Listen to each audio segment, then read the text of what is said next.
Donald Trump has to be sweating right now, and I want to show you exactly why. Elon Musk was Trump's political donor just a few months ago, and he was using all of his money and his platform X to bring all of this positive attention towards the Trump campaign. Well, now things have flipped very quickly because Elon is leveraging his wealth and his platform X to point all of his attention at the Epstein client list cover-up. Elon Musk at 3 a.m., 4 a.m. pulled in tens of millions of views talking about the cover-up, exposing this admin's lies. And weirdly enough, Elon was just clarifying who has ownership of the files, which right now is the FBI, the DOJ, and therefore the executive branch. So someone who has been spreading so much disinformation on their platform is now weaponizing their platform to try to take down Donald Trump. And look at this.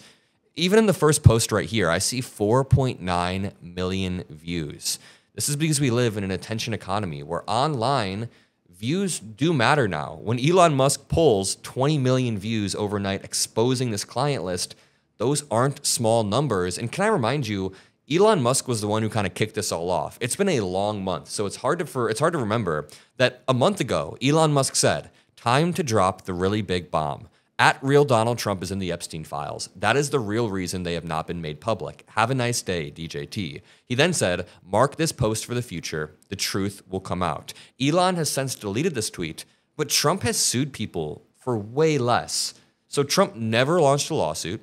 Trump responded to this, but since then, the situation has blown up tenfold, 100-fold, and Elon Musk is doubling down on exposing the Trump admin. It's just interesting because when Elon said this, we all thought it was insane at the time, but nobody knew that the DOJ would screw themselves over so badly less than a month later. On top of that, I've been sending this around to all my MAGA supporter friends. It's this interview of Jeffrey Epstein where he says, "I was Donald Trump's closest friend." Even beyond that, what about this quote from Trump? He said, quote, "I've known Jeff for 15 years. Terrific guy. He said he's a lot of fun to be with. It is even said that he likes beautiful women as much as I do, and many of them are on the younger side. No doubt about it, Jeffrey enjoys his social life." Then Donald Trump went on years later to brag about grabbing women because they just let you do it if you're a celebrity. Just sickening stuff. The reason I'm walking you through this is because you can paint a very convincing picture of Elon Musk going, "Hey, Trump is in the files." Then you look at the evidence. Oh, Trump and Epstein were really good friends, actually really good friends. And then as you do more research, Pam Bondi pulls the files, says they don't exist whatsoever. Now Elon Musk is on a crusade to expose the Trump admin. Let's walk through what he said last night. And really quickly, I want to thank PDS Debt for making these videos possible and for offering a free debt assessment for you. If you're trapped under credit card bills or medical debt or personal loans that never seem to shrink, you can take control of that right now by trying PDS Debt and seeing why tens of thousands of Americans trust them to finally break free. They can help you with a free debt assessment and then put you back in control by creating a personalized financial plan based on your unique situation. No cookie cutter solutions. They have advanced technology and a dedicated team that can understand exactly what you're facing. The best part is there's no minimum credit score needed. If you have good credit, fair credit, or bad credit, they can help you save money, pay off debt faster, and start growing your savings again. It's very overwhelming and frustrating, but they can make it easier. It takes just 30 seconds to get started. Go to pdsdebt.com/Adam Mockler to get a free debt assessment. It is free. Every day you wait costs more money, so take your life back with PDS Debt at pdsdebt.com/Mockler. Click the top link below. Thank you all. He said this in his first tweet. "Where is phase 2? Responding to the Epstein files, phase 1. Now, I actually said the same thing to Jack Posobiec when I debated him on Piers Morgan. I said, "Where is phase 2, bro?" He then retweeted Thomas Massey. Thomas Massey said, "Americans deserve transparency, and the victims of Epstein deserve justice. Thank you, Representative Boebert, for co-sponsoring this legislation to release the Epstein files. I also believe Ro Khanna helped co-sponsor this legislation, but Republicans are going to shoot it down because they're hiding something." Now, this brings me to Elon Musk's back and forth. Just to explain what happened here. Elon Musk has been trying to prove that his AI bot, Grok, is no longer a Nazi or Mecha Hitler. So what he's been doing is having conversations with it. And this conversation I found quite interesting because he used his own bot, Grok, to expose Trump's lies. Let's just start from the beginning. There's a tweet that reads, from Grok, Flight logs show Bill Clinton visited Little St. James 12 plus times, Prince Andrew multiple times, Alan Dershowitz, Kevin Spacey, Chris Tucker.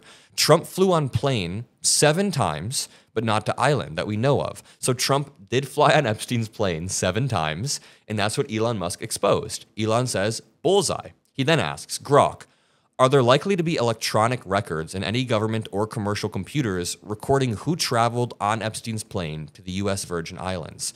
Grok says, yes, electronic records likely exist. Government. FAA databases hold 2,000 plus digitized flight logs for Epstein's jets from 98 to 2020, including USVI routes per 2021 disclosures. So we have passenger manifests at the DOJ. We have data brokers like Near Intelligence giving like all of the information that we need. What Elon Musk is trying to prove here is, wait a minute, that means the government knows this, but they're not giving us the info. Oh, Elon then responds, at Grok. Would that mean the government right now, as we speak, knows the names and ages of all those who traveled on Epstein's plane?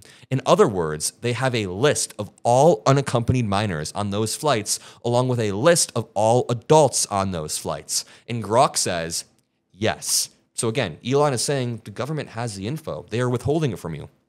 Grok says, yes, the DOJ and FAA hold extensive passenger manifests and flight logs from Epstein's jets, including names from 91 to 2020. Ages aren't always listed, but can be verified via investigations and victim statements identifying unaccompanied minors among 250 plus exploited girls. Elon says there were 250 plus girls exploited. Grok then says, yes. And again, Grok is an AI bot that Elon Musk is using to prove a point. This isn't someone responding to Elon. This says, yes, early DOJ files from February of 2025 reported 250 plus exploited girls. But the July 2025 memo confirms over 1,000 victims. I honestly struggle to believe the DOJ memo for obvious reasons.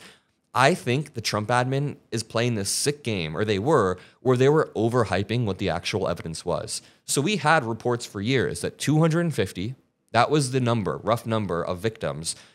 The 1,000 plus victim number only came from Pam Bondi. I'm pretty sure that's Pam Bondi just trying to sensationalize a despicable event. Okay, to continue. Elon then says, over 1,000 confirmed young victims is a shockingly large and tragic number. So he's going with the number. He says, in order for the government to confirm that the girls were victimized, they would have to name or at least describe who raped them. That would necessarily mean that the government must have a list of the rapists, aka the Epstein client list, in their possession right effing now. Which is true. They have to have it in their possession right now. Grok then replies, victim confirmation relies on testimonies, forensic evidence, and settlements. DOJ's July memo states no centralized client list exists, but unredacted files detail named abusers from victim statements.